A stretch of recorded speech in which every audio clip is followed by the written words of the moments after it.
Hey guys, how are you? I Ravi Sindhi. Welcome all of you to my YouTube channel English with Ravi Sindhi.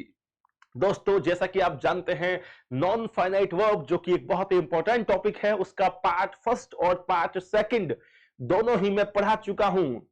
उसका जो basic था कि non finite verbs होती क्या है वो भी मैंने आपको बताया, और उसके बाद उसका जो पहला पार्ट था जिसे हम जीरंड कहते हैं वो भी मैंने आपको बता दिया कि वर्ब की फर्स्ट फॉर्म में आईएनजी को जीरंड कहा जाता है और उसके यूज कहां कहां होते हैं, कौन कौन से कैसे कैसे क्वेश्चंस आते हैं, सारी बातें मैंने आपको बता दी। आपको पिछली वीडियो को देखना होगा। अब उसके बाद जो नॉन फाइनाइट वर्ब का जो पार्ट सेकंड होता है जिसे हम इंफिनिटिव कहते हैं, सर क्या कहते हैं? इंफिनिटिव कहते हैं। वो आप मेरी स्क्रीन के ऊपर अभी देख पा रहे होंगे, देख लीजिए।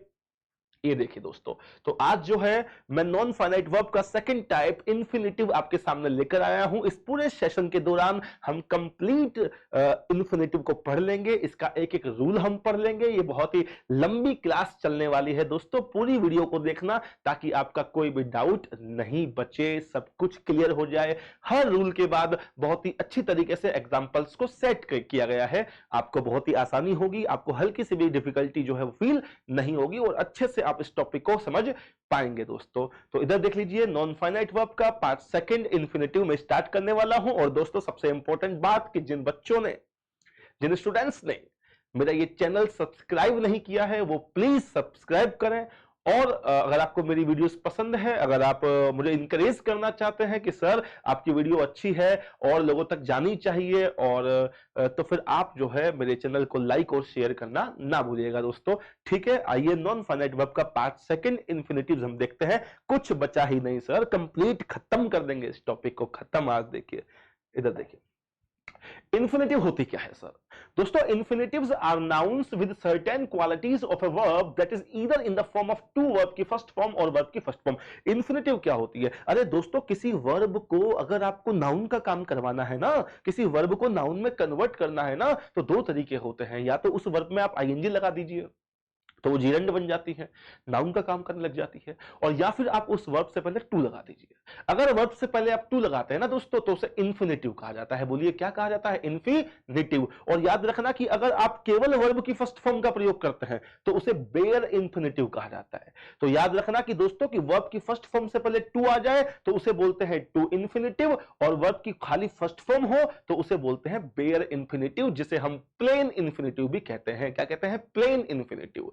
तो दोस्तों इसे हम टू इंफिनिटिव कहेंगे, इसे हम बेयर इंफिनिटिव कहेंगे। आप पढ़ पा रहे हैं कि इंफिनिटिव एक प्रकार का नाउन है जिसमें वर्ब के भी गुण होते हैं। टू प्लस वर्ब की फर्स्ट फॉर्म को इंफिनिटिव कहा जाता है, और अगर टू हटा देंगे तो उसे बेयर इंफिनिटिव कहा जाएगा। आगे देखिए, इसके और भी फॉर्म्स होते हैं। सर इंफिनिटिव में हम किस किस चीज को पढ़ेंगे? एक तो हम देखिए, सबसे पहले हम पढ़ेंगे टू इंफिनिटिव को। बोलिए ना, किसको? टू इंफिनिटिव को। फिर हम पढ़ेंगे बेयर इंफिनिटिव को। ठीक है सर, सबके रूल्स पढ़ेंगे वन बाय वन, बिल्कुल समझाएंगे आपको।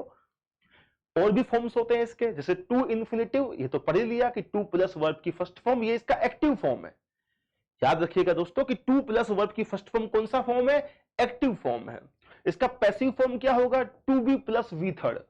मतलब आगे अगर ऑब्जेक्ट है, आपका डूअर नहीं है, तो फिर हमको इंफिनिटिव के पैसिव फॉर्म का प्रयोग करना पड़ता है। वो आगे की बातें समझा दूंगा। तो पैसिव फॉर्म के लिए क्या करना पड़ता है? टू बी प्लस वर्ब की थर्ड फॉर्म। ये टू इंफिनिटिव का पैसिव फॉर्म है दोस्तों, आ जाएगा, समझा देंगे आपको। एक होता है दोस्तों परफेक्ट इंफिनिटिव। क्या होता है?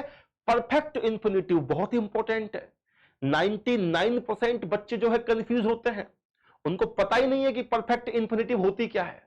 उसका जब क्वेश्चन आता है ना तो वो सरप्राइज हो जाते हैं, शॉक हो जाते हैं, शॉक्ड हो जाते हैं, उनको पता ही नहीं पड़ता, क्वेश्चन को सही नहीं कर पाते। लेकिन मैं बताऊंगा आपको, एक एक क्वेश्चन सही होगा दोस्तों, ढंग से बताऊंगा कि परफेक्ट इंफिनिटिव क्या होती है। और परफेक्ट इंफिनिटिव का जो एक्टिव फॉर्म होता है वो होता है to have plus V third, और इसका जो पैसिव फॉर्म होता है ना वो होता है to have been plus verb की थर्ड फॉर्म। इसके बारे में हम लोग नेक्स्ट सेशन में चर्चा करेंगे। अलग से एक वीडियो बनाऊंगा जिसमें परफेक्ट इंफिनिटिव का, प्रोग्रेसिव इंफिनिटिव का और परफेक्ट कॉन्टिन्यूअस इंफिनिटिव के बारे में डिस्कस किया जाएगा। ये नेक्स्ट वीडियो में हम लोग आपको इन तीनों के बारे में डिस्कस करेंगे, बिकॉज आज की वीडियो जो है बहुत लंबी होने वाली है। इंफिनिटिव के ही कई सारे रूल्स हैं दोस्तों, ठीक है ना। तो इनकी बात हम अगले सेशन में करने वाले हैं, ठीक है। तो आप एक बार देख लीजिए, प्रोग्रेसिव इंफिनिटिव को क्या बोलते हैं? To be plus V first form में आईएनजी। और परफेक्ट कॉन्टिन्यूअस इंफिनिटिव को हम कहते हैं to have been plus verb की फर्स्ट फॉर्म में आईएनजी। तो फर्स्ट ऑफ ऑल आज हम डिस्कस करते हैं दोस्तों टू इन्फिनिटिव और बेयर इन्फिनिटिव के बारे में। देखिए आगे, टू इन्फिनिटिव जो है ये किसका कार्य करती है सर? नाउन का कार्य करती है सर। वर्ब जो है कभी भी सब्जेक्ट नहीं बनकर आता। आप सभी को मालूम है, कल बताया था, किसी सेंटेंस में अगर कोई सब्जेक्ट बनकर आता है तो या तो नाउन बनकर आता है या प्रोनाउन बनकर आता है, लेकिन वर्ब आ गया तो उसको नाउन में तब्दील करना पड़ेगा, उसमें आईएनजी लगाना पड़ेगा या उससे पहले टू लगाना पड़ेगा, और कौन सा कब लगाना पड़ेगा ये तो बताना है। ठीक है दोस्तों, तो इधर देख लीजिए, अगर मैं आपसे ये कह दूं, ये मैंने एग्जांपल दिया कि यह प्रश्न आसान है। क्या कहा मैंने? यह प्रश्न आसान है, तो इसकी इंग्लिश आप क्या बनाएंगे बताइए? यह प्रश्न आसान है तो इसकी इंग्लिश क्या होगी कि दिस क्वेश्चन इज इजी। मैंने कहा कि यह प्रश्न आसान है तो इसकी इंग्लिश आपने क्या बनाई सर? कि दिस क्वेश्चन इज इजी। अब देखिए दोस्तों, आसान है को बोला इज इजी, यह प्रश्न दिस क्वेश्चन। आप मुझे बताओ, इस क्वेश्चन में हमने आईएनजी लगाया क्या? इस क्वेश्चन से पहले हमने टू लगाया क्या? अरे नहीं लगाया ना। क्यों नहीं लगाया? क्योंकि वाक्य में सब्जेक्ट के रूप में नाउन की आवश्यकता होती है, और ये क्वेश्चन तो पहले से ही नाउन है सर, इसलिए हमें इसमें कुछ परिवर्तन करने की जरूरत ही नहीं पड़ी सर। इसमें आईएनजी लगाने की, इससे पहले टू लगाने की जरूरत ही नहीं पड़ी सर। अरे हाँ या ना? लेकिन अगर मैं आपसे ये कह देता, अगर मैं आपसे यूं कह देता, अरे भाई कहना आसान है, कहना आसान है, कहना आसान है, जबकि करना बहुत मुश्किल है। बोलते ना लोग ऐसे, तो सर कहना आसान है। अब इसकी इंग्लिश क्या बनेगी? आसान है को तो हम बोलेंगे सर इज इजी, आसान है को हम क्या बोलेंगे? Is easy. और कहने को क्या बोलते हैं? कहने को बोलते हैं से। क्या बोलते हैं सर? से। लेकिन एक बात बताओ, क्या ये सेंटेंस सही है? से इज इजी। अरे सर, जिस प्रकार आपने वर्ब से पहले यहां पर सब्जेक्ट के रूप में नाउन की आवश्यकता थी, ठीक उसी प्रकार वर्ब से पहले यहां पर भी सब्जेक्ट के रूप में नाउन की आवश्यकता है। लेकिन यहां पर तो ये क्वेश्चन पहले से नाउन था, यहां पर से पहले से नाउन नहीं है सर, ये से तो वर्ब होती है। अरे तो इसे नाउन बनाओ ना। अरे भाई, इससे पहले क्या लगाओ? टू लगाओ ना, लगाओ ना टू। बन गया ना, टू से इज इजी बन गया। सेंटेंस क्या बनेगा? To say is easy while to do is difficult.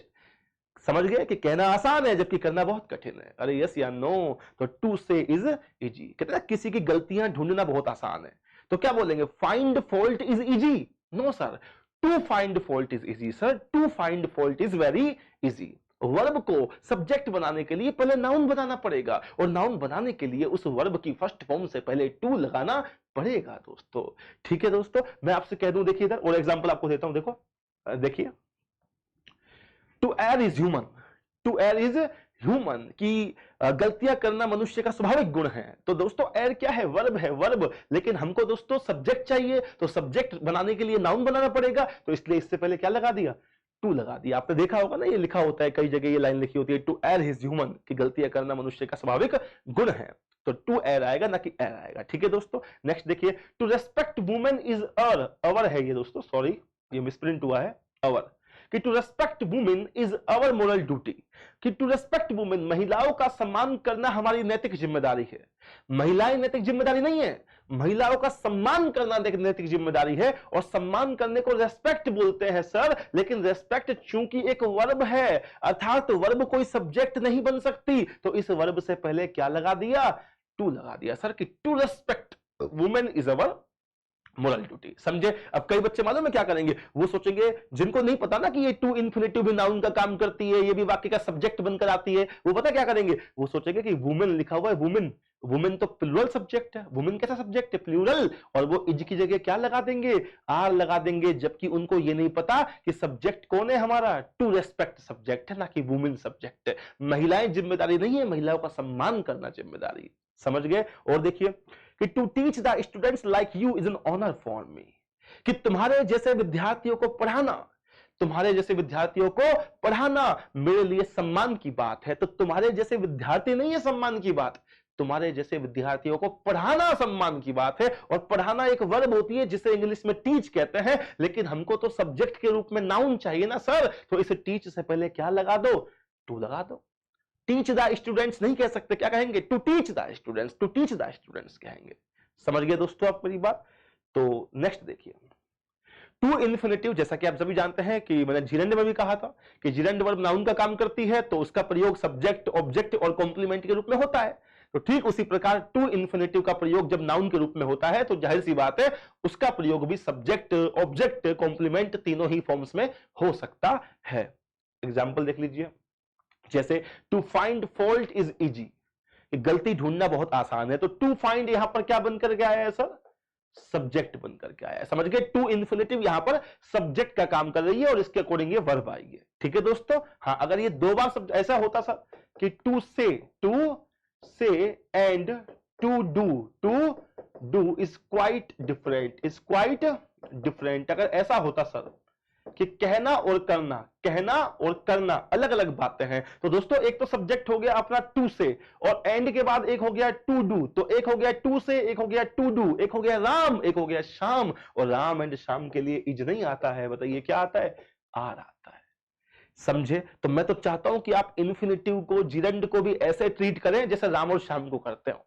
कुछ भी टफ नहीं है सर, जब तक पढ़ नहीं लेते तब तक टफ है, पढ़ने के बाद सब चीज इजी है। इस व्हाइट बोर्ड पे से तो पढ़ पढ़ के कोई आईआईटीएन बन जाता है, कोई साइंटिस्ट बन जाता है, कोई डॉक्टर बन जाता है, तो बहुत छोटी मोटी चीजें हैं। अरे हाँ, है ना? तो टू फाइंड यहां पर क्या है? सब्जेक्ट बनकर आया है सर। आगे देखिए, to convince your parents is a herculean task, एक हरक्यूलन टास्क जो है एक इंग्लिश का इडियम होता है, इडियम फ्रेज होता है, एक ऐसा टास्क जिसको करना बहुत मुश्किल होता है, जिसमें बहुत ज्यादा मेहनत चाहिए। समझ गए? एक हरक्यूलन टास्क जिसको हर कोई नहीं कर सकता उसे हरक्यूलन कहते हैं। तो एक इडियम है ये हरक्यूलन टास्क। ठीक है दोस्तों? तो टू कन्विंस योर पेरेंट्स, तुम्हारे माँ बाप को कन्विंस करना ही बहुत बड़ा हरक्यूलन टास्क है, असंभव कार्य है। तो यहां पर टू इन्फिनेटिव जो है वाक्य का सब्जेक्ट बनकर आया है सर। क्या बनकर आया है? सब्जेक्ट बनकर आया है। आई वॉन्ट टू सिंग, मैं चाहता हूं क्या? गाना चाहता हूं। क्या चाहता हूं? गाना। आई वॉन्ट ए मैंगो, मैं एक आम चाहता हूं, तो आम क्या होता? ऑब्जेक्ट होता। तो ऐसे उसी प्रकार बस अब आम ना आकर के क्या आ गया? टू सिंग आ गया। कि मैं चाहता हूं व्हाट, आपको मालूम है ना कि व्हाट का जब उत्तर मिलता है तो वो ऑब्जेक्ट होता है। बेसिक में पढ़ाया था क्लास में, फंडामेंटल की वीडियो बनाऊंगा और आपको अपलोड करूंगा, टेंशन मत लीजिए, सब चीज क्लियर कर दूंगा कि सब्जेक्ट होता क्या है, ऑब्जेक्ट क्या होती है, कॉम्प्लीमेंट क्या होता है, ईटीसी जिसको बोलते हैं ना, ईटीसी, वो ईटीसी में बताऊंगा कि ईटीसी होता क्या है। ठीक है? तो I want to sing, I subject है, वांट वर्ब है, और ये टू इन्फिनेटिव यहां पर क्या आया है? वाक्य का ऑब्जेक्ट बनकर के आया है। समझ गए दोस्तों? हाँ, her desire is to see me again. अब देखिए उसकी इच्छा क्या है? मुझे दोबारा देखने की इच्छा है। तो हर डिजायर, उसकी इच्छा है, किस चीज की इच्छा है? मुझे देखने की इच्छा है। तो उसकी इच्छा क्या है? मुझे देखना। मुझे देखना क्या है? उसकी इच्छा। उसकी इच्छा क्या है? मुझे देखना। मुझे देखना क्या है? उसकी इच्छा। अरे भाई दोनों एक ही तो हैं। तो ये टू सी क्या हो गया? इस हर डिजायर का कॉम्प्लीमेंट हो गया, कॉम्प्लीमेंट हो गया, सब्जेक्टिव कॉम्प्लीमेंट हो गया। समझ गए? बी की फॉर्म के बाद ये कॉम्प्लीमेंट है सर। ये टू सी क्या है दोस्तों? कॉम्प्लीमेंट है किसका? हर डिजायर का, कि उसकी इच्छा और क्या है? मुझे देखना। मुझे देखना क्या है? उसकी इच्छा। दोनों एक ही तो हैं, उसी का तो पूरक वर्ड है सर, उसी का तो कॉम्प्लीमेंट है। मैंने कहा कि आई एम ए टीचर, क्या कहा मैंने? I am a teacher. तो सर मैं एक टीचर हूं, आई क्या हुआ? सब्जेक्ट हुआ। एम क्या हो गई? लिंकिंग डिवाइस, लिंकिंग वर्ब हो गई। ए टीचर क्या हुआ? अरे कॉम्प्लीमेंट ही तो है आई का। ऐसे थोड़ी है सर, मैं एक टीचर हूं, मैं और टीचर अलग अलग थोड़ी है सर, मैं ही तो हूं टीचर। टीचर कौन है? मैं कौन हूं? टीचर। टीचर कौन है? मैं कौन हूं? टीचर। अरे दोनों एक ही तो व्यक्ति हैं। तो ये मेरा ही तो कॉम्प्लीमेंट वर्ड हुआ सर, इसे ही तो कॉम्प्लीमेंट कहते हैं। समझ गए आप मेरी बात? अगर सब्जेक्ट का कॉम्प्लीमेंट बनकर आया है तो उसे कहेंगे सब्जेक्टिव कॉम्प्लीमेंट, ऑब्जेक्ट का बनकर आया है तो उसे क्या कहेंगे? Objective complement. इस मुद्दे को हम बाद में डिस्कस कर लेंगे क्योंकि अभी फंडामेंटल की वीडियो नहीं है। ठीक है? I want to sing a song, अब यहां पर ए सॉन्ग ऑब्जेक्ट हो गया, तो यहां पर टू सिंग जो है ये नॉन फाइनाइट वर्ब के रूप में आया है, क्योंकि इन्फिनेटिव जो है वो नाउन का कार्य भी करती है और वर्ब का भी कार्य करती है। ठीक है दोस्तों? अतः हम कह सकते हैं कि टू इन्फिनेटिव एक वर्ब नाउन है। क्या कह सकते हैं? वर्ब नाउन है, अर्थात वर्ब व नाउन दोनों का कार्य करता है। ठीक है माय डियर फ्रेंड्स? तो इन्फिनेटिव आपको समझा दिया। To infinitive to plus verb की फर्स्ट फॉर्म को कहा जाता है, नाउन का कार्य करती है, सब्जेक्ट, ऑब्जेक्ट और कॉम्प्लीमेंट तीनों ही फॉर्म्स में आ सकता है। ठीक है? आराम आराम से मेरे वीडियो को देखना, स्क्रीनशॉट लेना, और खासकर ईयरफोन लगा के अगर आप सुनोगे तो आनंद कुछ हो जाएगा, पूरा सब कुछ आपको समझ में आ जाएगा। क्वेश्चंस करते हैं, इसके कैसे कैसे रूल्स होते हैं सर, क्वेश्चन कैसे कैसे आते हैं बताओ ना। देखिए दोस्तों, some important rules about infinitive, infinitive के बारे में कुछ महत्वपूर्ण नियम, यहां से टॉपिक शुरू हो जाता है, एग्जाम ओरिएंटेड क्वेश्चंस आने चालू हो जाते हैं। प्लीज इधर फोकस अपना करके रखिए। पहला रूल सर, रूल नंबर 1, कुछ वर्ब्स ऐसे हैं जिनका प्रयोग यदि फाइनाइट वर्ब के रूप में हो जाए तथा उनके बाद किसी नॉन फाइनाइट वर्ब का प्रयोग पूछा जाए तो हमें टू प्लस वर्ब की फर्स्ट फॉर्म का प्रयोग करना चाहिए।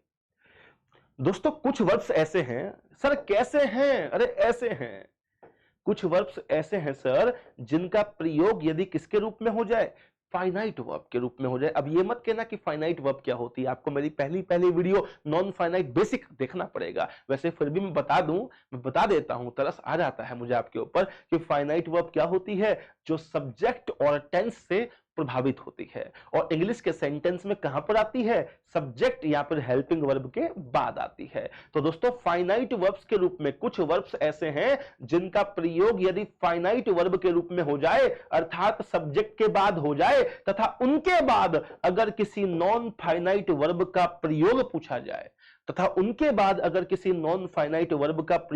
जाए तो हमें टू इन्फिनेटिव का प्रयोग करना चाहिए। भाई किसका प्रयोग करना चाहिए, टू इन्फिनेटिव का प्रयोग करना चाहिए। तो कौन कौन से वर्ब्स ऐसे हैं सर बताओ ना। देखिए अगले पेज पर देखिए कौन कौन से वर्ब्स ऐसे हैं जिनका प्रयोग यदि फाइनाइट वर्ब के रूप में हो जाएगा और उसके बाद अगर कोई नॉन फाइनाइट वर्ब पूछी जाएगी तो हम टू प्लस वर्ब की फर्स्ट फॉर्म का प्रयोग करेंगे।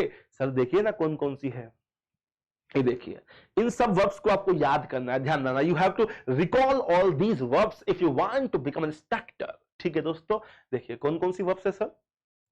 एक तो है वांट, चाहना, फेल हो जाना, असफल हो जाना, रिफ्यूज मना करना, कॉन्सेंट सहमति देना, एक्सपेक्ट आशा करना, नीड आवश्यक होना, डेयर साहस करना, लव प्यार करना, लर्न सीखना, ट्राई कोशिश करना, डिसाइड निश्चय करना, हेजिटेट हिचकिचाना, प्लान योजना बनाना, प्रीफर महत्व देना, लाइक पसंद करना, मैनेज करना, प्रिटेंड दिखावा करना, डिजायर इच्छा करना, अटेम्प्ट कोशिश करना, बिगिन शुरू करना, बैग याचना करना, इंडीवर प्रयास करना कोशिश करना, ऑफर देना सर ऑफर करना, डिजर्व योग्य होना, अरेंज व्यवस्था करना, प्रॉमिस वादा करना, विश चाहना इच्छा करना, चूज सेलेक्ट करना चुनना, एग्री सहमत होना, प्रोसीड आगे बढ़ना,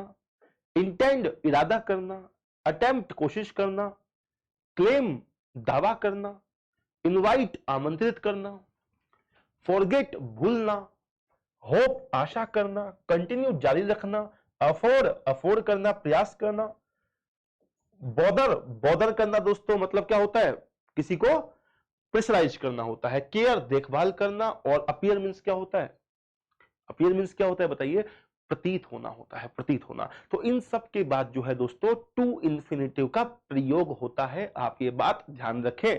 ठीक है दोस्तों, अगर इनमें से किसी भी वर्ब का प्रयोग फाइनाइट वर्ब के रूप में हो जाएगा ना तो उनके बाद टू इन्फिनेटिव का प्रयोग होता है। एग्जाम्पल देख लीजिए, our car broke down on the way so we decided hiring a taxi। कि हमारी कार रास्ते में खराब हो गई और इसलिए हमने एक कार को हायर करने का डिसाइड किया। तो our car break down, break down एक फ्रेजल वर्ब है, जोर से बोलिए क्या है, फ्रेजल वर्ब है ब्रेक डाउन। इसका मतलब हो जाता है टू स्टॉप फंक्शनिंग, काम करना बंद कर देना। एक इसका और अर्थ होता है ब्रेक डाउन का फूट फूट कर रोना।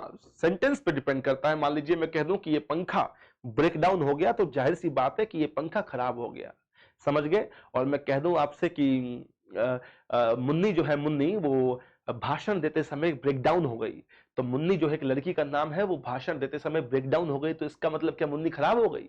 नहीं सर, मुन्नी रोने लग गई। तो सेंटेंस पे डिपेंड करता है, ब्रेक डाउन के दो अर्थ होते हैं। तो our car broke down on the way so we decided hiring. अरे सर, डिसाइड का प्रयोग अगर फाइनाइट वर्ब के रूप में हो जाए, अभी तो बताया था सर कि डिसाइड का प्रयोग यदि फाइनाइट वर्ब के रूप में हो जाए तो इसके बाद जीरंड नहीं आती, टू इन्फिनेटिव आती है, हायरिंग नहीं आएगा, टू हायर आएगा। भाई क्या आएगा दोस्तों? टू हायर आएगा। बताइए समझे कि नहीं? सेकंड क्वेश्चन करिए फटाफट से।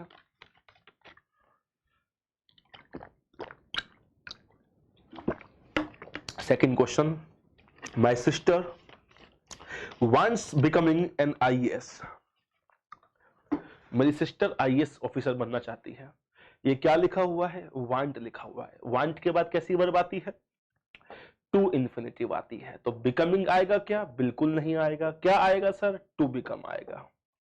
नेक्स्ट देखिए, I had tried convincing. Sir try के बाद तो कन्विंस आता है, पूरा सेंटेंस पढ़ने की आवश्यकता ही नहीं है। 2 घंटे मिलेंगे, 200 क्वेश्चन सोल्व करने हैं, टाइम बहुत कम है। हर किसी सेंटेंस की हिंदी नहीं करनी है, जिसकी जरूरत पड़े उसी को ट्रांसलेट करना है। समझ गए, अगर सबकी हिंदी करेंगे तो हमारी हिंदी होना तय है सर। इतना टाइम भी नहीं मिलता। We have to solve 200 question sir within 120 minutes. 120 minute में 200 क्वेश्चन करने हैं सर। तो ट्राई के बाद कन्विंसिंग नहीं आएगा, बताइए क्या आएगा, टू कन्विंस आएगा, टू कन्विंस आएगा सर। ठीक है दोस्तों, नेक्स्ट देखिए, और भी एग्जांपल है, एग्जांपल्स की कोई कमी नहीं है। My friend promise taking. Sir promise के बाद भी याद रखना, प्रॉमिस के बाद भी टू इन्फिनेटिव आता है, टू टेक आएगा सर, टू टेक आएगा, ना कि टेकिंग आएगा। ठीक है दोस्तों, ये पहला रूल आपको समझ में आ गया होगा। नेक्स्ट देखिए, अब देखिए जो पहला रूल जो लिखवाया था, पहला रूल देखिए फटाफट से, क्या लिखवाया था मैंने आपको, ये वाला। इसमें बहुत सारी वर्ब्स हैं, बताया आपको कि इनके बाद टू इन्फिनेटिव का प्रयोग होता है।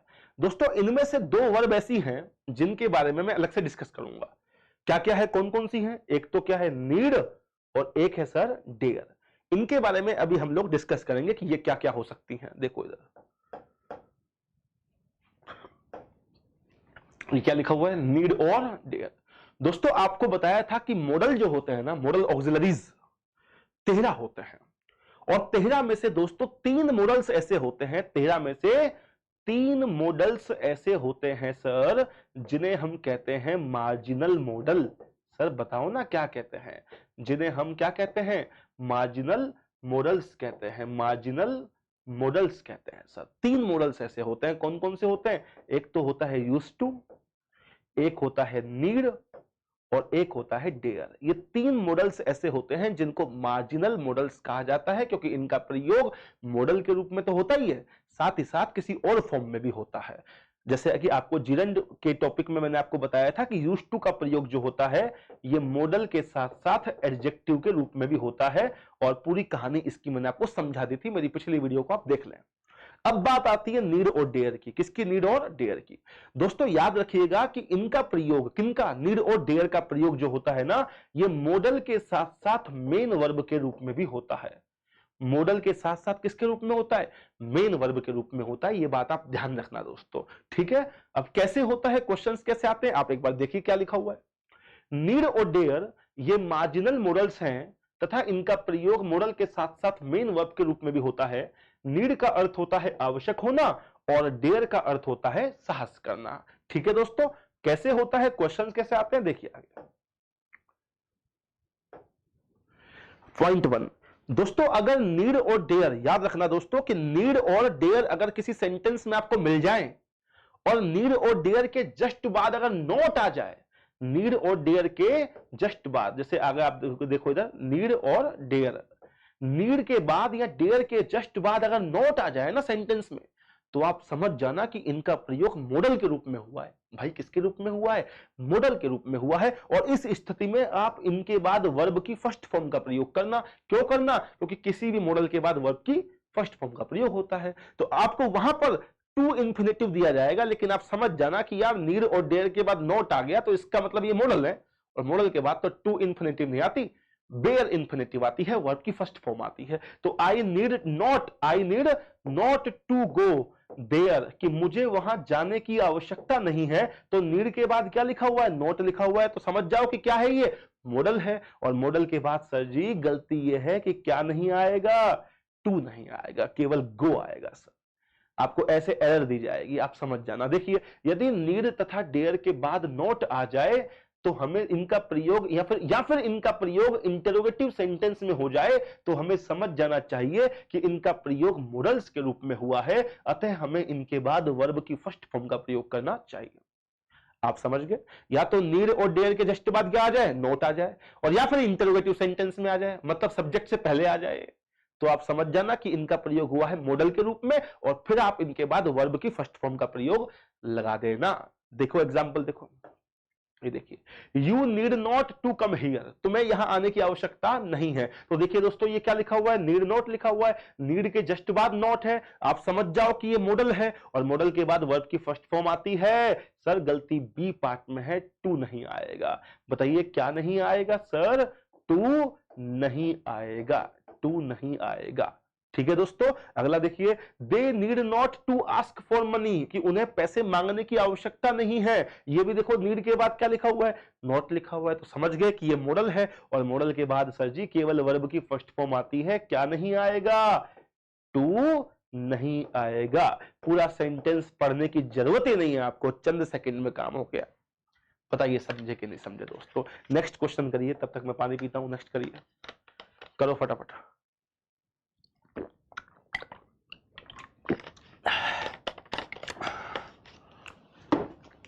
You dare not to talk to me like this, इस प्रकार से बात करने का तुम्हारे अंदर साहस नहीं है। डेयर के बाद क्या लिखा हुआ है, नॉट लिखा हुआ है।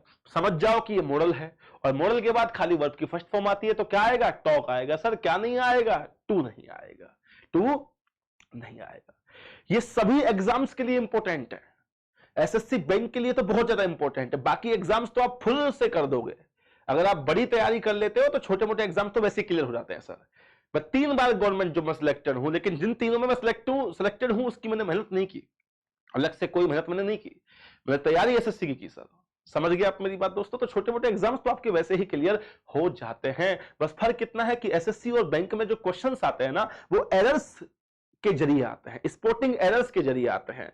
और यही क्वेश्चन अगर आप स्टेट एग्जाम में लेके आओगे, एलडीसी हुआ, अकाउंटेंट हुआ, रीट हुआ, तो वहां वो फिल इन द ब्लैंक्स के रूप में आते हैं। लेकिन नियम यही होते हैं। इसी को मैं अगर यहां पर जो है फिल इन द ब्लैंक कर देता, जो खाली ब्लैंक स्पेस दे देता, और मैं 4 आपको ऑप्शन दे देता, बताओ भाई टॉक आएगा कि टू टॉक आएगा या टॉकिंग आएगा, तो बात वही हो जाती। तो सर यहां पर देखिए डेयर नॉट है, तो इसके बाद टॉक आएगा, वो आपकी फर्स्ट फॉर्म आएगी। तो क्वेश्चन जो पूछने का तरीका बदल जाता है एग्जाम्स के अंदर, एसएससी और बैंक के अंदर एरर्स पूछी जाती है। ठीक है दोस्तों, इसलिए फोकस हमारा ज्यादा उसी पर होता है। Need she to go, sir देखिए नीड कहां पर आया है, सब्जेक्ट से पहले आया है, अर्थात ये कैसा सेंटेंस है, ये इंटरोगेटिव सेंटेंस है। और इंटरोगेटिव सेंटेंस में नीड आ जाए या डेयर आ जाए तो समझ जाना कि ये भी क्या है, मॉडल है सर, मॉडल है सर। इंटरोगेटिव सेंटेंस में है, सब्जेक्ट से पहले आया है, तो हमें क्या करना है सर, वर्ब की फर्स्ट फॉर्म का प्रयोग करना है, टू नहीं आएगा। How dare you to talk to me, बोलते ना how dare you to talk to me like this, कि तुमने मुझसे इस तरीके से बात करने की हिम्मत कैसे की, बोलते हैं कि नहीं बोलते हैं, हाउ डेयर यू। तो how dare you enter my room, तुमने मेरे क्लास रूम में घुसने का साहस कैसे कर लिया। तो दोस्तों हाउ डेयर यू के बाद देखना, कभी भी कोई बोलता भी है ना कि how dare you enter my room, how dare you talk to me like this, तो याद रखना वो कभी टू का प्रयोग नहीं करता। क्यों नहीं करता, क्योंकि डेयर क्या है, मॉडल है, और मॉडल के बाद सर वर्ब की फर्स्ट फॉर्म आती है, क्या नहीं आता, टू नहीं आता। ठीक है, तो आप समझ गए कि अगर नीड और डेयर के जस्ट बाद नोट आ जाए, या फिर नीड और डेयर का प्रयोग इंटरोगेटिव सेंटेंस में हो जाए, तब समझ जाना कि ये दोनों मॉडल होते हैं, और मॉडल के बाद वर्ब की फर्स्ट फॉर्म आती है, टू नहीं आता है। यदि नीड और डेयर के बाद, आगे देखिए दूसरा पॉइंट, यदि नीड और डेयर के जस्ट बाद नोट नहीं दिया हो, भाई क्या नहीं दिया हो, नोट नहीं दिया हो, तो हमें समझ जाना चाहिए कि इनका प्रयोग मेन वर्ब के रूप में हुआ है, तथा इनके बाद यदि नॉन फाइनाइट वर्ब का प्रयोग पूछा जाए तो हमें टू इंफिनिटिव का प्रयोग करना चाहिए। दोस्तों याद रखिएगा, ऐसा हो जाए कि ही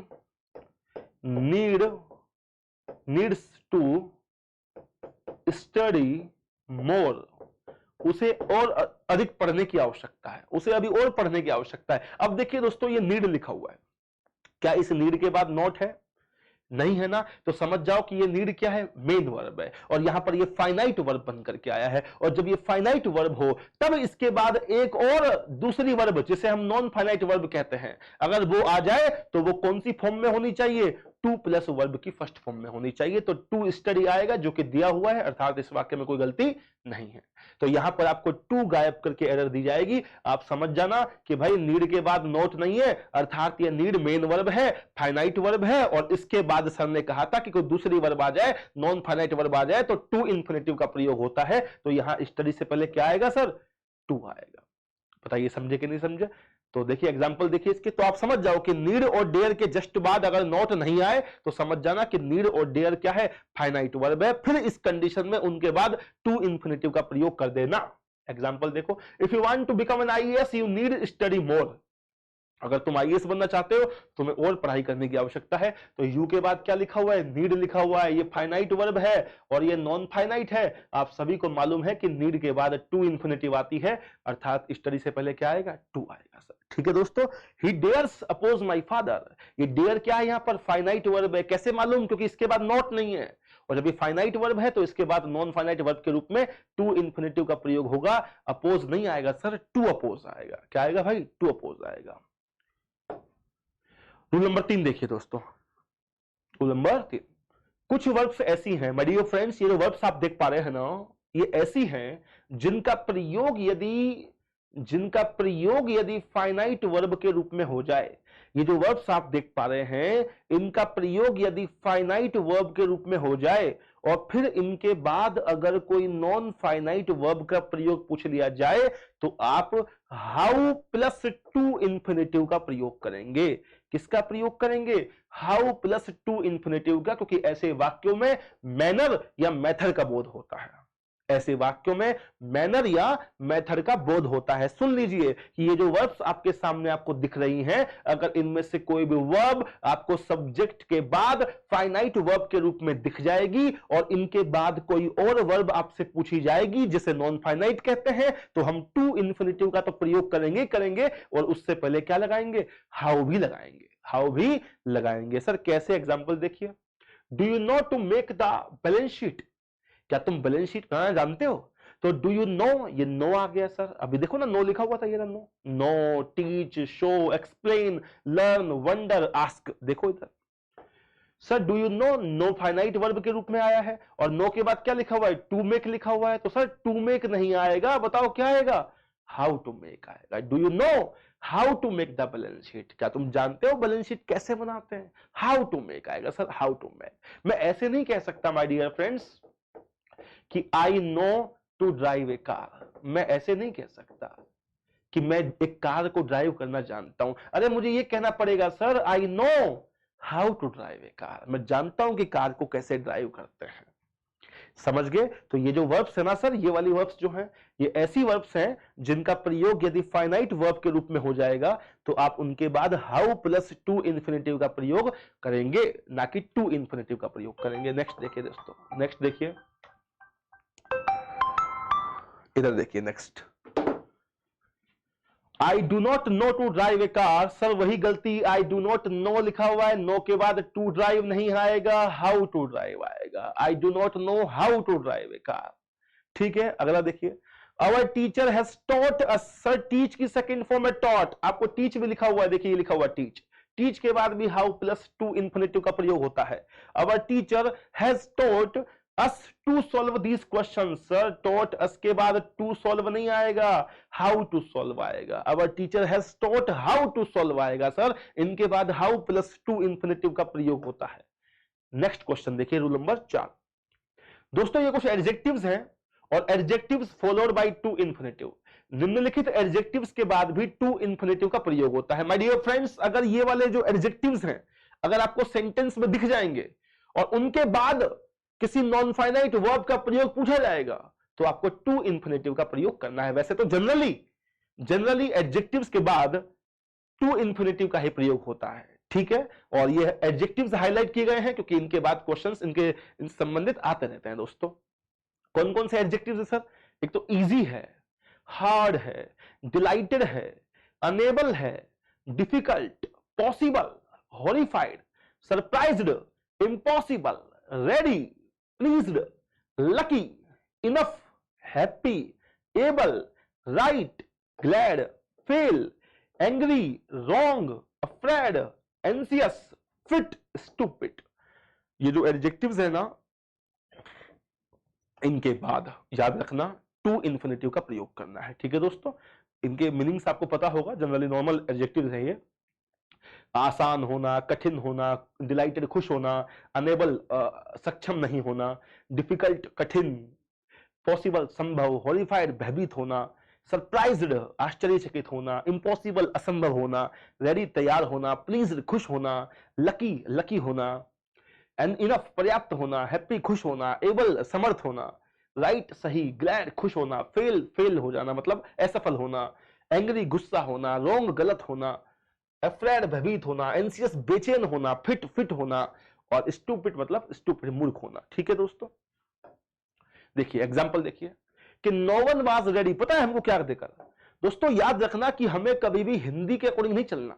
हम क्या पढ़ रहे हैं? हम इंग्लिश पढ़ रहे हैं ना, तो हमको इंग्लिश के रूल्स एंड रेगुलेशंस के मुताबिक चलना है, ना कि हिंदी के अनुसार।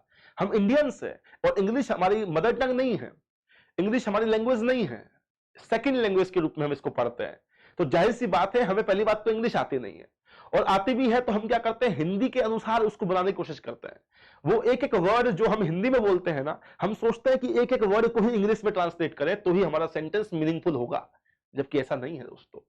हमें हिंदी के मुताबिक नहीं चलना है, याद रखना, हमें इंग्लिश के मुताबिक चलना है। ठीक है दोस्तों, हिंदी के मुताबिक चलेंगे तो फिर पढ़ नहीं पाएंगे, बहुत सारी गलतियां कर देंगे। ठीक है, हाँ देखिए, जैसे जैसे पता क्या है, जैसे मैं कई बार कह दूं कि मैं तुम्हारे साथ दिल्ली जाने के लिए तैयार हूं, मैं तुम्हारे साथ दिल्ली जाने के लिए तैयार हूं, तो मैं क्या बोलूंगा? मैं तुम्हारे साथ दिल्ली जाने के लिए तैयार हूं, तो आई एम रेडी, मैं तैयार हूं। जनरली लोग क्या बोलते हैं? आई एम रेडी, मैं तैयार हूं दिल्ली जाने के लिए, for going to Delhi, for going to Delhi, for going to Delhi, और तुम्हारे साथ यानी कि विद यू, तो इसकी इंग्लिश ही बनाते हैं कि I am ready for going to Delhi with you. अब देखिए दोस्तों, मैं तुम्हारे साथ दिल्ली जाने के लिए, और सब बच्चे क्या बोलते हैं कि यार के लिए को तो इंग्लिश में फॉर कहा जाता है, तो वो फॉर लिख देते हैं हिंदी के अनुसार, और फॉर के बाद जीरंड आती है, आईएनजी फॉर्म आती है, तो आईएनजी। लेकिन दोस्तों याद रखना, हिंदी के अकॉर्डिंग नहीं चलना। ये देखो क्या लिखा हुआ है, क्या लिखा हुआ है? रेडी। रेडी के बाद कौन सी वर्ब आती है? टू इन्फिनेटिव आती है, तो यहां पर फॉर प्लस आईएनजी नहीं आएगा सर, यहां पर रेडी के बाद क्या आएगा? टू गो आएगा, टू गो आएगा। I am ready for going, no I am ready to go, I am ready to go. Hindi के अकॉर्डिंग नहीं चलना, रूल्स के अकॉर्डिंग चलना है। ठीक है, तो ये जो एडजेक्टिव्स है ना, स्क्रीनशॉट ले लीजिए, पीडीएफ उपलब्ध करा देंगे टेलीग्राम में, और इनके बाद याद रखिएगा टू प्लस वर्ब की फर्स्ट फॉर्म का प्रयोग होता है। सारे रूल्स आ जाएंगे सर इस इंफिनिटिव के अंदर। No one was ready helping me, sir देखिए ना रेडी लिखा हुआ है और रेडी के बाद हेल्पिंग नहीं आएगा, बोलिए क्या आएगा? टू हेल्प आएगा, टू हेल्प आएगा। I was much dilated seeing, sir dilated लिखा हुआ है, एडजेक्टिव है, इसके बाद सीइंग नहीं आएगा, बोलो क्या आएगा?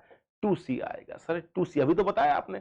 It is very difficult for me to solving, अरे टू के बाद तो वर्ब की फर्स्ट फॉर्म आती है भाई, आईएनजी क्यों लगा रहे हो? टू सॉल्व आएगा। It is very difficult, difficult के बाद अभी बताया कि टू इन्फिनेटिव का प्रयोग होता है, तो it is very difficult for me to solve this question. I am very lucky having you, अरे नहीं sir, I am very lucky to have you, I am very lucky to have you आएगा। Lucky के बाद to infinitive का प्रयोग होता है, having नहीं आएगा दोस्तों। रूल नंबर 5 देखिए, कुछ ऐसी वर्ब्स हैं जिनके बाद ऑब्जेक्ट प्लस टू इन्फिनेटिव का प्रयोग होता है। Some verbs that are followed by to infinitive must also have an object before that infinitive. अरे दोस्तों, ये जो वर्ब्स आप देख पा रहे हैं ना, ये वर्ब्स ऐसी हैं जिनके बाद ऑब्जेक्ट और ऑब्जेक्ट के बाद टू इन्फिनेटिव का प्रयोग होता है। इनके बाद ऑब्जेक्ट आपको मिलेगा और ऑब्जेक्ट के बाद क्या लगाना है? टू इन्फिनेटिव लगाना है, हमको कुछ और देकर। मैं बताऊं क्या देकर? हमको इन वर्ब्स के बाद अधिकतर दोस्तों मोस्टली क्या? दैट क्लोज देकर के एरर दी जाती है। खामेखा दैट वाला क्लोज जोड़ दिया जाता है, जबकि उसकी नीड ही नहीं होती, वो अननेसेसरी होता है। हमें टू इन्फिनेटिव का प्रयोग करना चाहिए। किसके बाद? इन वर्ब्स के बाद ऑब्जेक्ट आएगा, और ऑब्जेक्ट के बाद कौन कौन सी वर्ब्स है सर? एक तो है अलाउ, एक है एडवाइज, एक है ऑब्लाइज, एक है कमांड, एक है रिमाइंड, एक है इंस्ट्रक्ट निर्देश देना, एक है इनवाइट, एक है परसुएट राजी करना, एक है सर टीच, एक है टेल, एक है रिक्वेस्ट, एक है वार्न, एक है फॉरबिड, एक है दोस्तों force, permit, encourage, want, assist, compel, order और अर्ज। ये जो वर्ब आप देख पा रहे हैं ना, इनके बाद आपको ऑब्जेक्ट मिलेगा, तो आपको टू इन्फिनेटिव का प्रयोग करना है। दैट क्लोज देकर क्या दी जाएगी? एरर दी जाएगी। The prime minister ordered the telecom minister that he should bring a report on digital India programme. क्या गलती है? द प्राइम मिनिस्टर, ऑर्डर आ गया सर, ऑर्डर आ गया, अभी तो बताया था आपको, ऑर्डर आ गया, ऑर्डर के बाद भी क्या आता है sir? Order order order order order, order के बाद भी ऑब्जेक्ट आ जाए तो टू प्लस वर्ब की फर्स्ट फॉर्म का प्रयोग होता है। तो the prime minister order the telecom minister, object ये रहा सर, ऑब्जेक्ट है सर, तो इसके बाद टू इंफिनिटिव लगानी है। क्या लिखा हुआ है? दैट लिखा हुआ है, ही लिखा हुआ है, शुड लिखा हुआ है, ब्रिंग लिखा हुआ है, खामेखा लिखा हुआ है, जरूरत ही नहीं है। तो ये दैट क्लोज हटा दीजिए। क्या क्या गलती है? दैट को हटाओ, ही को हटाओ और शुड को हटाओ। ये वर्ब की फर्स्ट फॉर्म है ना, बस इससे पहले क्या लगा दो? टू लगा दो। तो दैट, ही, शुड के स्थान पर क्या आएगा? टू आएगा। तो ये सीधा बन जाएगा कि the prime minister order the telecom minister to bring a report on digital India programme. ठीक है दोस्तों, आपको ये दैट, ही, शुड, ये दैट क्लोज लगाने की जरूरत नहीं है भाई, सेंटेंस सुपरफ्लुअस हो जाता है, आवश्यकता से अधिक हो जाता है, हमको इसकी आवश्यकता ही नहीं है सर। देखो आगे next question. A good teacher always encourage students that they should work hard. एक अच्छा टीचर हमेशा बच्चों को मोटिवेट करता है कि उन्हें कठिन परिश्रम करना चाहिए। तो इंकरेज लिखा हुआ है सर, इंकरेज के बाद ऑब्जेक्ट है कौन? स्टूडेंट्स, और उसके बाद क्या आना चाहिए? टू प्लस इंफिनिटिव आनी चाहिए। लेकिन आया क्या है?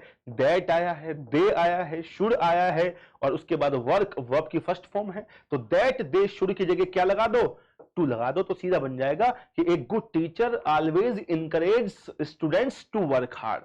ये दैट क्लोज फालतू में दिया हुआ है, हटा दीजिए इसको। Next question. The warden forbade the students from leaving the hostel. Warden ने बच्चों को हॉस्टल छोड़ने से मना किया। तो वार्डन सब्जेक्ट हो गया, forbade वर्ब हो गई, इसके बाद ये स्टूडेंट्स ऑब्जेक्ट हो गया, और ऑब्जेक्ट के बाद हमको क्या आएगा सर? टू इंफिनिटिव लगाना है, तो यहां पर टू लीव आएगा, क्योंकि forbid के बाद भी ऑब्जेक्ट प्लस टू इंफिनिटिव का प्रयोग होता है। आगे देखो, her behaviour compelled me that I should leave her home as soon. उसके व्यवहार ने मुझे इतना मजबूर कर दिया। किस बात को लेकर मजबूर कर दिया? कि उसका घर जितनी जल्दी हो सके उतनी जल्दी छोड़ने पर मजबूर कर दिया। तो हर बिहेवियर सब्जेक्ट हो गया, कंपेल हो गया फाइनाइट वर्ब, मी हो गया आपका ऑब्जेक्ट। क्या हो गया? ऑब्जेक्ट। तो उसके बाद दोस्तों टू प्लस वर्ब की फर्स्ट फॉर्म लगानी है, दैट आई शुड नहीं आएगा, टू आएगा sir. Her behaviour compelled me to leave her home, to leave her home, क्योंकि कंपेल के बाद भी ऑब्जेक्ट प्लस टू इंफिनिटिव का प्रयोग होता है। कौन कौन सी वर्ब से पीछे लिखी हुई थी? ये वाली वर्ब से देख लीजिए, इनको आप लोग याद कर लेना। इन सब के बाद ऑब्जेक्ट आता है तो टू इंफिनिटिव का प्रयोग होता है। आपको दैट क्लोज देकर या कुछ और देकर के एरर्स दी जाती है दोस्तों। नेक्स्ट रूल देखिए, रूल नंबर 6। यदि एंड, और, एक्सेप्ट, बट, देन, एज तथा लाइक, प्रीपोजिशंस भी हैं, कंजक्शंस भी हैं दोस्तों, अगर इनके द्वारा दो इंफिनिटिव्स जुड़कर के प्रयुक्त हो तो हमें इनसे पहले टू इंफिनिटिव तथा इनके बाद बेयर इंफिनिटिव का प्रयोग करना चाहिए। बड़ा इंपॉर्टेंट रूल है सर, याद रखना कि अगर किसी कंजंक्शन के द्वारा, कंजंक्शन से पहले अगर आप लोग नॉन फाइनाइट वर्ब के रूप में टू इंफिनिटिव का प्रयोग करते हैं तो कंजंक्शन के बाद आप लोग टू इंफिनिटिव का प्रयोग बिल्कुल नहीं करोगे, आप बेयर इंफिनिटिव का प्रयोग करोगे, वर्ब की फर्स्ट फॉर्म का प्रयोग करोगे। याद रखना, कंजंक्शन से पहले टू इंफिनिटिव तो कंजंक्शन के बाद बेयर इंफिनिटिव। जीरंड वाले रूल में, जीरंड वाले टॉपिक में बताया था कि कंजंक्शन से पहले जीरंड तो कंजंक्शन के बाद भी जीरंड, लेकिन यहां नहीं है ऐसा। यहां क्या है? कंजंक्शन से पहले टू इंफिनिटिव तो कंजंक्शन के बाद बेयर इंफिनिटिव आएगा। तो माई इनमोरेटा, मेरी प्रेमिका, wants to come here and to spend some moments with me, कि मेरी प्रेमिका यहां आना चाहती है और कुछ मोमेंट्स मेरे साथ स्पेंड करना, बिताना चाहती है। तो माय इनेमोरेटा सब्जेक्ट हो गया दोस्तों, वांट हो गई फाइनाइट वर्ब। आप सभी जानते हैं कि वांट के बाद टू इंफिनिटिव का प्रयोग होता है, तो यहां टू कम आ गया। अब देखो एंड के बाद दोस्तों क्या है? To spend. तो गलती क्या है सर? टू स्पेंड नहीं आएगा, बोलो क्या आएगा? स्पेंड आएगा, टू नहीं आएगा सर, टू नहीं आएगा, क्योंकि एंड से पहले टू इन्फिनेटिव है तो एंड के बाद बेयर इन्फिनेटिव का प्रयोग होगा सर जी, ना कि टू इन्फिनेटिव का। ठीक है दोस्तों, देखिए और एग्जांपल देख लीजिए। We each have decided, बहुत अच्छे एग्जांपल्स हैं। We each have decided to live in Delhi and to settle in Mumbai. दोस्तों हमने डिसाइड किया है, क्या डिसाइड किया है? दिल्ली छोड़ने का और मुंबई सेटल होने का। तो देखिए एंड से पहले लिखा हुआ है टू लीव, क्या लिखा हुआ है सर? टू लीव लिखा हुआ है। डिसाइड के बाद आप सभी जानते हैं कि टू प्लस वर्ब की फर्स्ट फॉर्म आती है, जानते हैं कि नहीं? तो डिसाइड के बाद हम लोगों ने टू इन्फिनेटिव यहां पर लगा दी, बिल्कुल ठीक है। तो एंड के बाद टू इन्फिनेटिव नहीं आएगी सर, बेयर इन्फिनेटिव आएगी। सेटल से पहले क्या नहीं आएगा भाई? टू नहीं आएगा। समझ गए दोस्तों? आगे देखो, I want you to pick up the box of eggs gently and kept it in the corner. ऐसे ऐसे क्वेश्चन आएंगे आपके सामने, देखिए दोस्तों ऐसे ऐसे क्वेश्चन आएंगे। आई वॉन्ट, मैं चाहता हूं कि तुम इस अंडों के इस बॉक्स को जेंटली अच्छे तरीके से पिकअप करो और kept it in the corner, और इसे कॉर्नर में सावधानी पूर्वक रख दो। तो सर आई वांट, वांट हो गई फाइनाइट वर्ब, इसके बाद ये ऑब्जेक्ट है तो कोई बात नहीं। तो वांट के बाद क्या आया है? टू इन्फिनेटिव आया है। तो एंड के बाद क्या आएगा सर? बेयर इन्फिनेटिव आएगा, वर्ब की फर्स्ट फॉर्म आएगी। एंड से पहले क्या है? To pick up. तो एंड के बाद भी केप्ट नहीं आएगा सर, कीप आएगा। जोर से बोलिए, क्या आएगा? कीप आएगा सर, कीप आएगा। ठीक है दोस्तों, आगे देखो, there is nothing to do but to wait. There is nothing to do, करने के लिए कुछ नहीं है, करने के लिए कुछ भी नहीं है सिवाय इंतजार के, सिवाय इंतजार के। तो there is nothing to do, nothing to do but to wait. Sir but से पहले क्या है? टू इन्फिनेटिव, तो बट के बाद बेयर इन्फिनेटिव आएगा। बताइए क्या नहीं आएगा? टू नहीं आएगा। समझ गए दोस्तों? दोबारा से मेरी वीडियोस को जो है बैक कर करके, रिकैप कर करके आप इनको ढंग से देखना दोस्तों, आराम से देखना। एक भी क्वेश्चन ऐसा नहीं होगा जो आपसे नहीं होगा, ठीक है? बहुत इत्मीनान से, बहुत तसल्ली से आपको जैसे क्लासरूम में पढ़ते हो ना, ऐसे पढ़ना है। आगे जल्दबाजी में आगे नहीं करना है, थोड़ा पेशेंस रखिए। मुझे मालूम है कि पेशेंस नहीं होता। अगर इसकी जगह कोई म्यूजिक होता, कोई गाना होता ना, तो हम इतना सा भी आगे नहीं करते हैं, बहुत आराम से उस गाने का आनंद लेते हैं। लेकिन हम पढ़ाई वाली वीडियो को क्या करते हैं? तुरंत प्रभाव से उसको फॉरवर्ड कर देते हैं, आगे कर देते हैं। अरे भाई सीरियस हो। अगर केवल वीडियो देखने के लिए कि सर जी कैसे लग रहे हैं और क्या चल रहा है क्लास में, अगर केवल ये देखने के लिए अगर आप वीडियो देखते हो तो वो एक गलत बात है। लेकिन अगर आप वास्तव में सीरियस हो अपनी पढ़ाई के प्रति, आपको ऑनलाइन एजुकेशन का लुत्फ उठाना है, फायदा उठाना है, और घर बैठे बैठे आपको फ्री ऑफ कॉस्ट सब कुछ सीखना है, तो आप बिल्कुल इसे क्लास की तरह, ये ध्यान रखना कि जो ऑनलाइन एजुकेशन है, ये जो डिजिटल क्रांति है ना, ये खासकर उन गरीब बच्चों के लिए बहुत ज्यादा कंडक्टिव है, बहुत ज्यादा बेनिफिशियल है, जो ऑफलाइन कोचिंग को अफोर्ड नहीं कर पाते हैं, जो अपने फाइनेंशियल कंडीशन की वजह से बाहर रूम नहीं ले पाते हैं, खर्चा ऑफलाइन कोचिंग का वो वहन नहीं कर पाते, अफोर्ड नहीं कर पाते। उनके लिए ये वरदान साबित हुआ है, पैनेसिया है ये, कि घर बैठे बैठे वो YouTube पर अपने बेडरूम में बैठे बैठे पूरी पढ़ाई कर सकते हैं। और अगर वो कहीं प्राइवेट जॉब कर सकते हैं तो जॉब के साथ साथ वो रात को अपनी पढ़ाई कर सकते हैं। तो ये उनके लिए बहुत बड़ा वरदान साबित हुआ है। इसलिए दोस्तों आप इस वीडियो को मैक्सिमम शेयर करें ताकि ये हर व्यक्ति तक पहुंचे, उसको पता तो लगे कि रवि सिंधी सर भी जो है वो इंग्लिश पढ़ाते हैं और बहुत शानदार आपको यह मटेरियल उपलब्ध कराया जा रहा है। ठीक है दोस्तों, इत्मीनान से पढ़ना, बहुत आराम आराम से इसे पढ़ना, और ईयरफोन लगाकर पढ़ना तो मजा आएगा। और वीडियो अच्छी लगे तो लाइक और शेयर जरूर करना। नेक्स्ट देखिए, रूल नंबर 7 दोस्तों, कंपैरिजन जो होता है ना, याद रखना, comparison should be made between equal parts of speech. Equal parts of speech के मध्य तुलना होनी चाहिए। तुलना जो होती है वो कभी भी असमान यानी कि अनइक्वल पार्ट्स ऑफ स्पीच के बीच नहीं होती है। किसके बीच में होती है? इक्वल पार्ट्स ऑफ स्पीच के बीच होती है। यानी कि टू इन्फिनिटिव अगर नाउन बन के आया है और इसका अगर हमें तुलना करना है ना, तो इसकी तुलना हम किससे करेंगे? टू इन्फिनिटिव से ही करेंगे। जीरंड की तुलना किससे करेंगे? जीरंड से ही करेंगे। सर कैसे बताओ ना, देखो, to die with honour, example देखिए, to die with honour is better than live with dishonour. ये एक एच फालतू आया है, कोई बात नहीं, मिसप्रिंट हुआ है। सम्मान के साथ मरना ज्यादा अच्छा है बेइज्जती के साथ जीने से। एक एग्जांपल देखिए क्या लिखा हुआ है, to die with honour is better than live with dishonour. कि सम्मान के साथ मरना अच्छा है बेइज्जती के साथ जीने से। तो जब सम्मान के साथ मरने को क्या कहा गया है? टू डाई कहा गया है। तो दोस्तों बेइज्जती के साथ जीने को भी क्या कहा जाएगा? टू लिव कहा जाएगा। कि to die with honour is better than to live with dishonour. To live with dishonour. तो मरने को क्या कहा गया है? To die. तो जीने को भी क्या कहा जाएगा? टू लिव कहा जाएगा। बिकॉज वहां नाउन कौन बनकर आया है? To infinitive. तो उसकी तुलना भी तो नाउन से ही करोगे सर, तो वो भी क्या बनकर आएगा? टू लिव बनकर आएगा। टू लिव तो आएगा, वही तो नाउन का काम करेगा सर। वर्ब की फर्स्ट फॉर्म थोड़ा नाउन का काम करती है। समझ गए दोस्तों? इधर देखिए, टू से यानी कि कहना इज मच इजियर, ज्यादा आसान है। किससे? करने से। कहने को क्या कहा गया है? टू से कहा गया है। तो करने को भी क्या कहा जाएगा? टू डू कहा जाएगा सर। टू डू कहा जाएगा। To say is much easier than to do.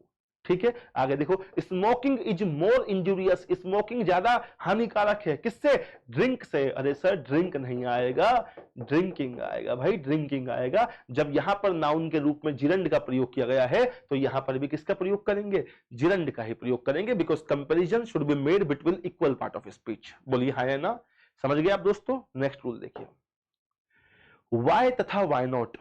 दोस्तों देखिए, वाई तथा बहुत ही लंबी क्लास ये चलने वाली है दोस्तों। पूरा एक इन्फिनेटिव पूरा इसमें हो जाएगा, जबकि उसके जो दूसरे पार्ट है अदर फॉर्म्स है, परफेक्ट इन्फिनेटिव और प्रोग्रेसिव इन्फिनेटिव और परफेक्ट कॉन्टिन्यूअस इन्फिनेटिव, वो अगले सेशन में मैं कराऊंगा। अभी टू इन्फिनेटिव और बेयर इन्फिनेटिव के जितने भी रूल्स हैं वो इस सेशन में आपकी कंप्लीट हो जाएंगे। ठीक है दोस्तों, कुछ और पढ़ने की आपको इंडिया की किसी भी बुक को आपको पढ़ने की जरूरत नहीं है इस टॉपिक के लिए जो पर्टिकुलर मैं पढ़ा रहा हूं। ठीक है भाई, क्योंकि जो मैं पढ़ाऊंगा वो फिर 0 टू हीरो लेवल होगा, कुछ बचेगा नहीं उसमें। कुछ आपको देखने की जरूरत ही नहीं है, कोई भी किताब देखने की जरूरत नहीं है, मैंने सब कुछ देखी हुई है। ठीक है दोस्तों, वाई तथा वाई नॉट से शुरू होने वाले इंटरोगेटिव सेंटेंसेस जिनका प्रयोग प्रश्न पूछने तथा सजेशन देने के लिए होता है, ऐसे वाक्यों में वाई तथा वाई नॉट के बाद बेयर इन्फिनेटिव का प्रयोग होता है। दोस्तों आपने देखा होगा, वाई और वाई नॉट से शुरू होने वाले ऐसे भी तो सेंटेंस होते हैं ना, जिसमें क्वेश्चन तो हम पूछते ही हैं लेकिन साथ में सजेशन भी देते हैं।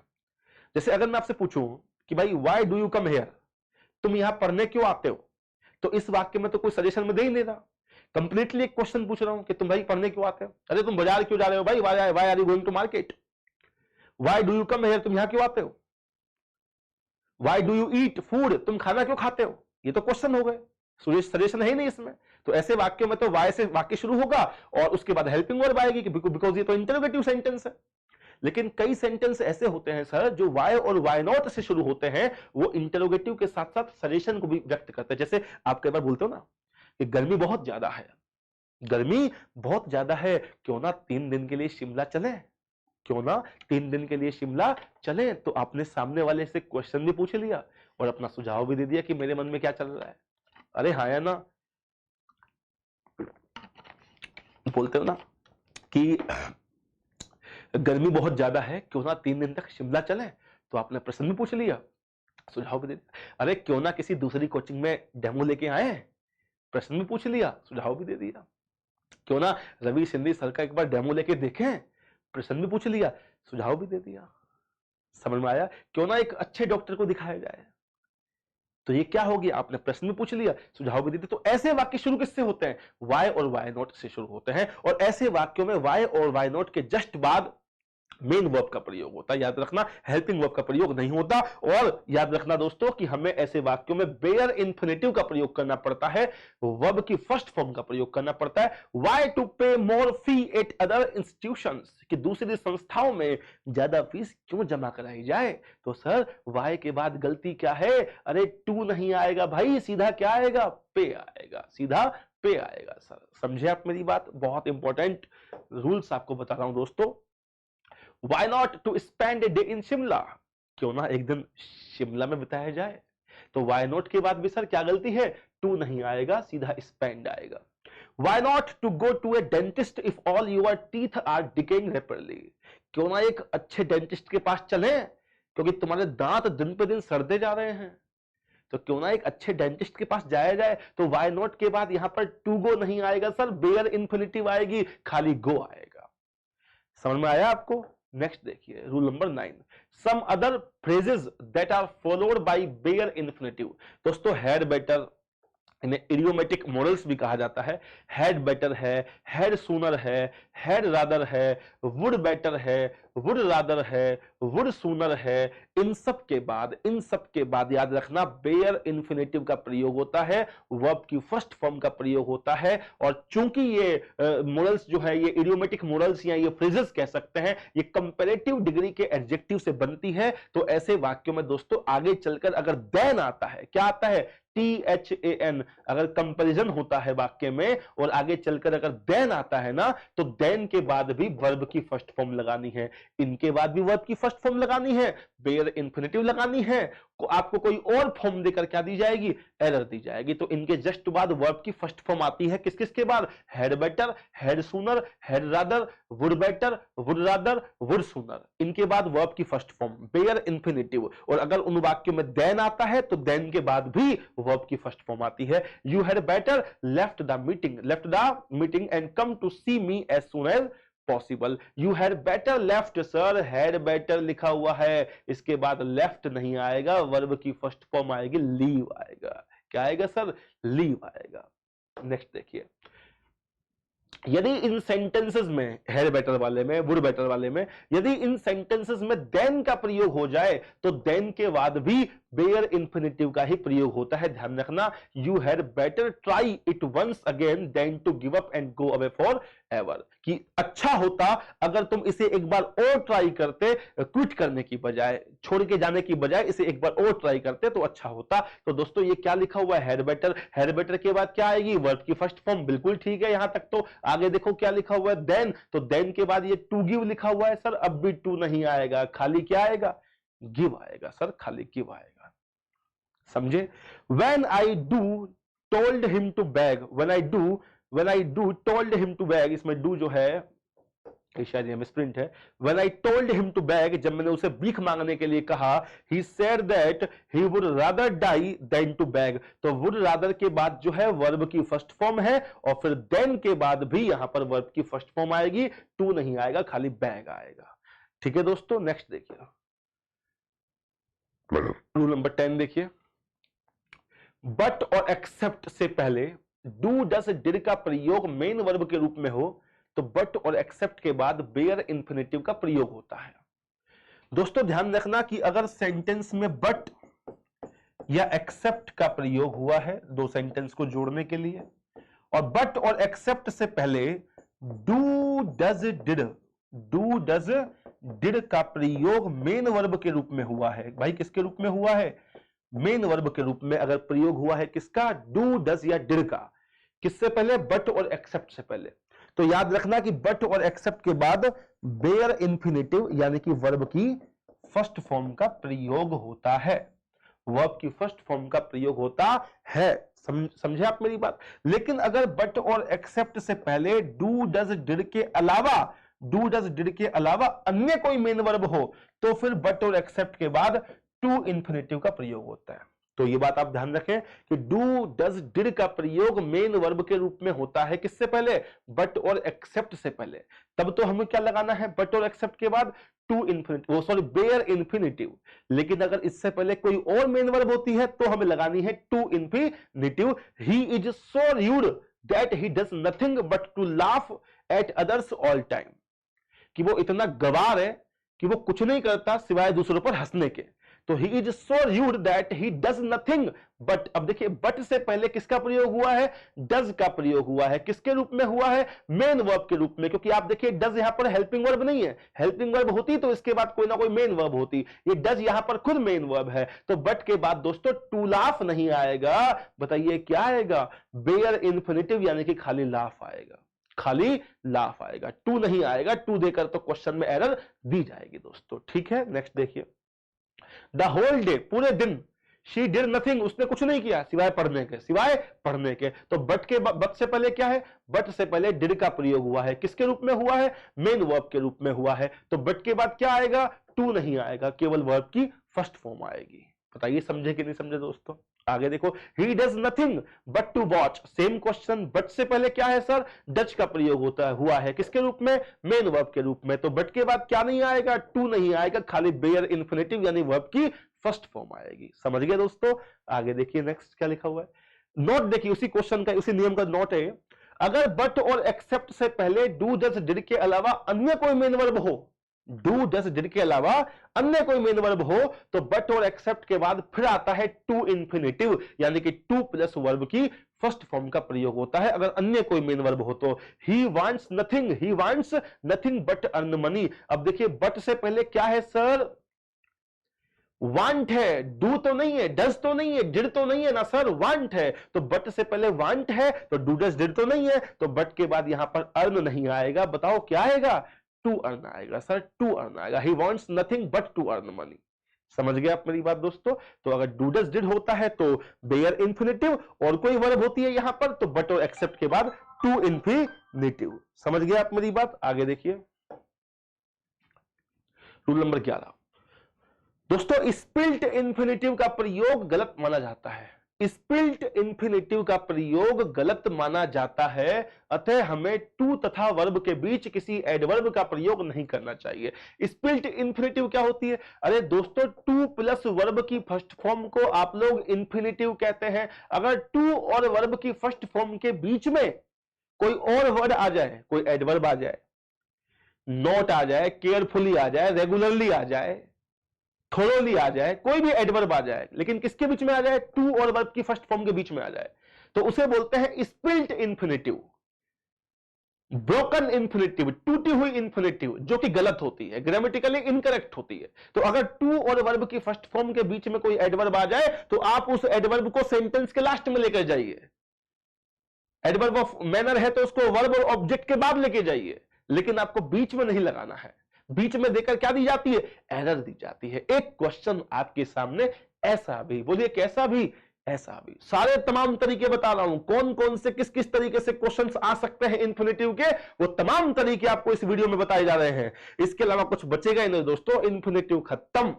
देखिए इधर, he advised me to carefully handle the situation. He advise me आ गया सर, एडवाइस के बाद ऑब्जेक्ट आता है तो टू इंफिनिटिव आती है, हमने अभी भी पढ़ा है पिछले नियम में, तो बिल्कुल सही है। लेकिन टू केयरफुली हैंडल गलत है सर।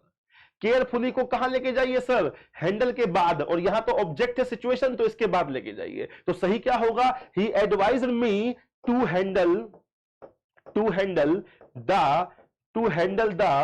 Situation carefully. ये सही होगा सर, ये सही होगा, ये सही होगा sir. He advised me to handle the situation carefully.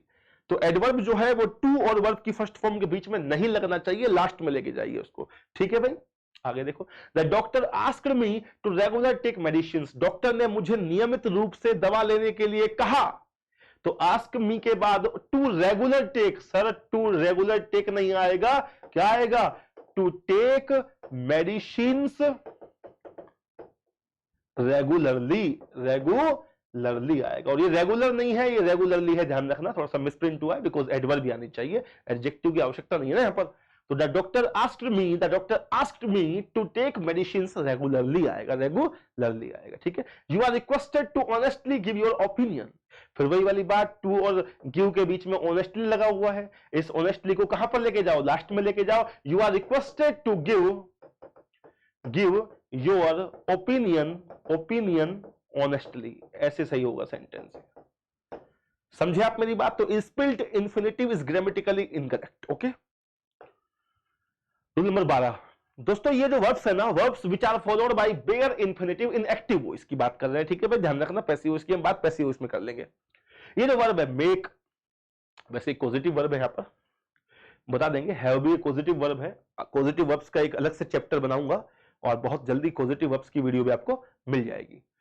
Make, bid, feel, bid मतलब कहना होता है, फील महसूस करना, मेक पॉजिटिव वर्ब है।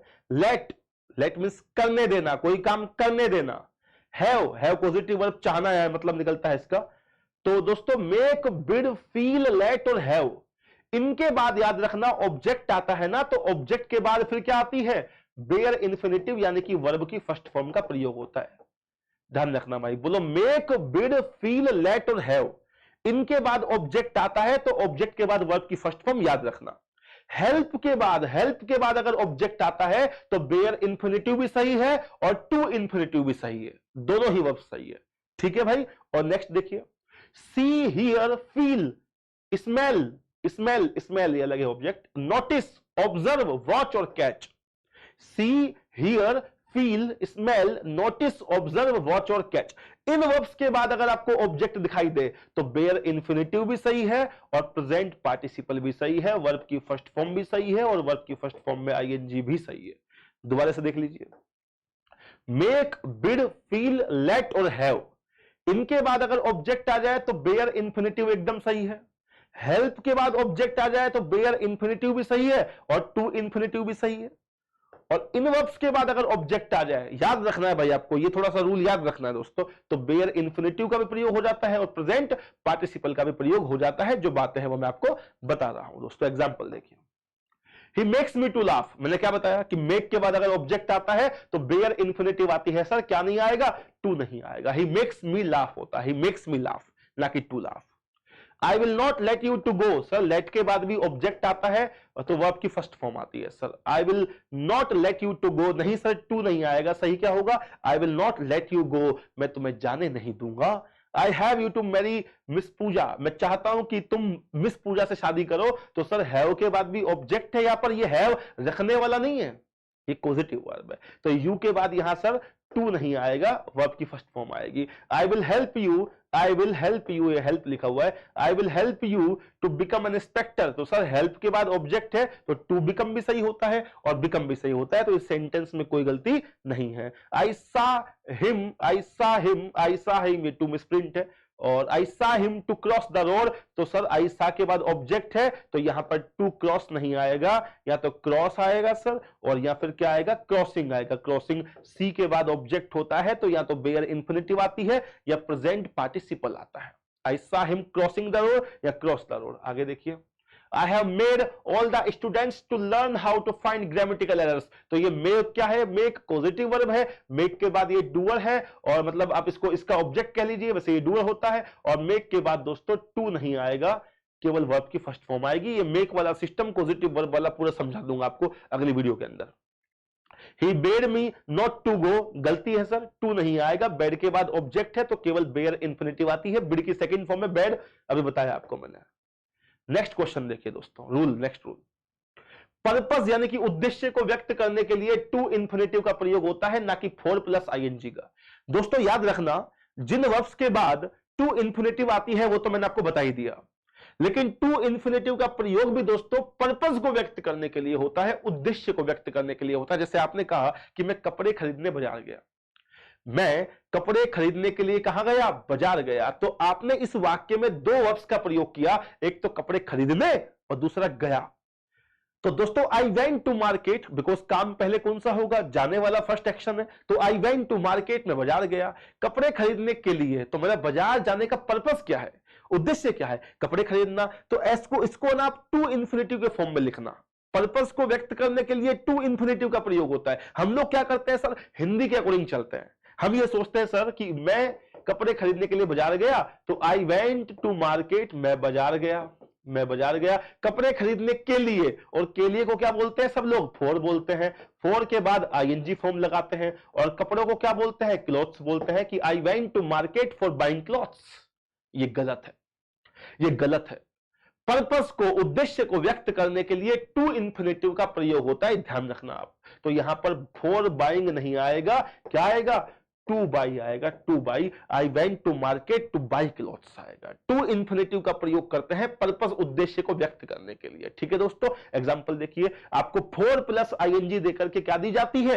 एरर दी जाती है। The students are studying a lot for securing their life, विद्यार्थी खूब पढ़ाई कर रहे हैं, खूब पढ़ाई कर रहे हैं। उद्देश्य क्या है? अपनी लाइफ को सिक्योर करना। अपनी लाइफ को सिक्योर करने के लिए विद्यार्थी खूब पढ़ाई कर रहे हैं, तो द स्टूडेंट्स आर स्टडिंग, पढ़ाई कर रहे हैं। उद्देश्य क्या है? सिक्योर करना। फॉर सिक्योरिंग नहीं आएगा सर, टू सिक्योर आएगा।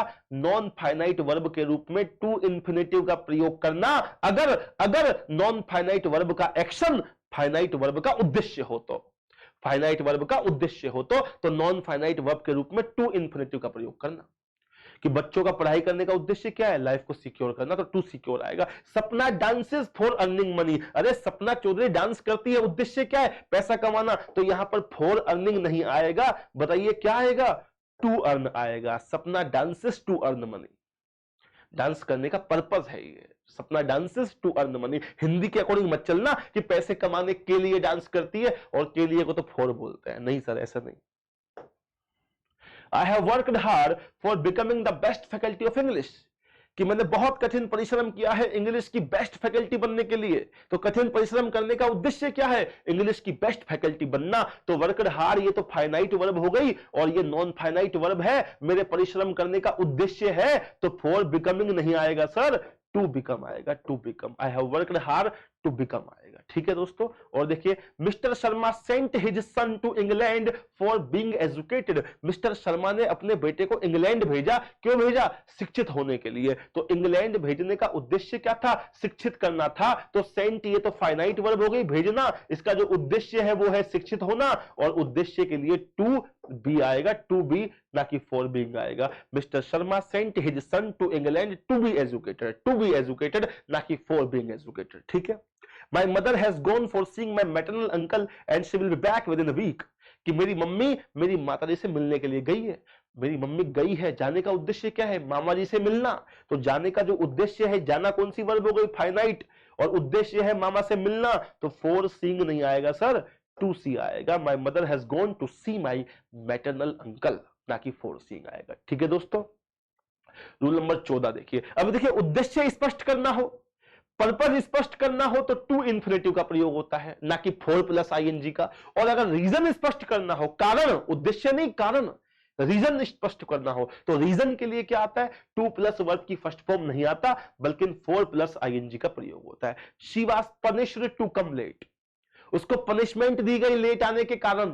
अरे पनिशमेंट देने का उद्देश्य क्या, लेट आना, उद्देश्य थोड़ी कारण है वो तो। पनिशमेंट इसलिए दी जा रही है ताकि वो लेट आए, नहीं सर, पनिशमेंट इसलिए दी जा रही है क्योंकि वो लेट आई थी।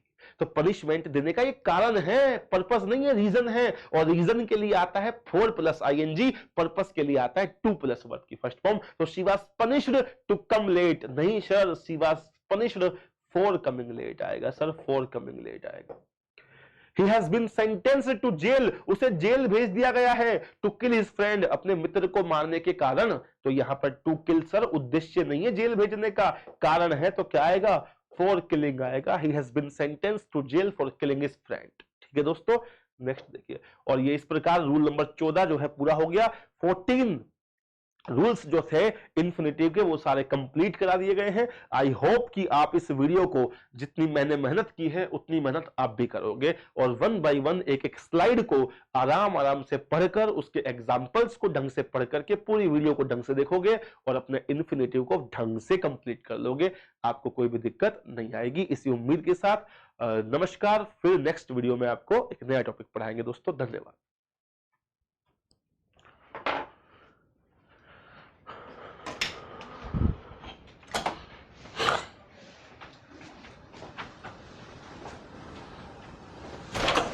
और भी करनी है, बस हो गई 3 घंटा 12 मिनट, 1 घंटे बाद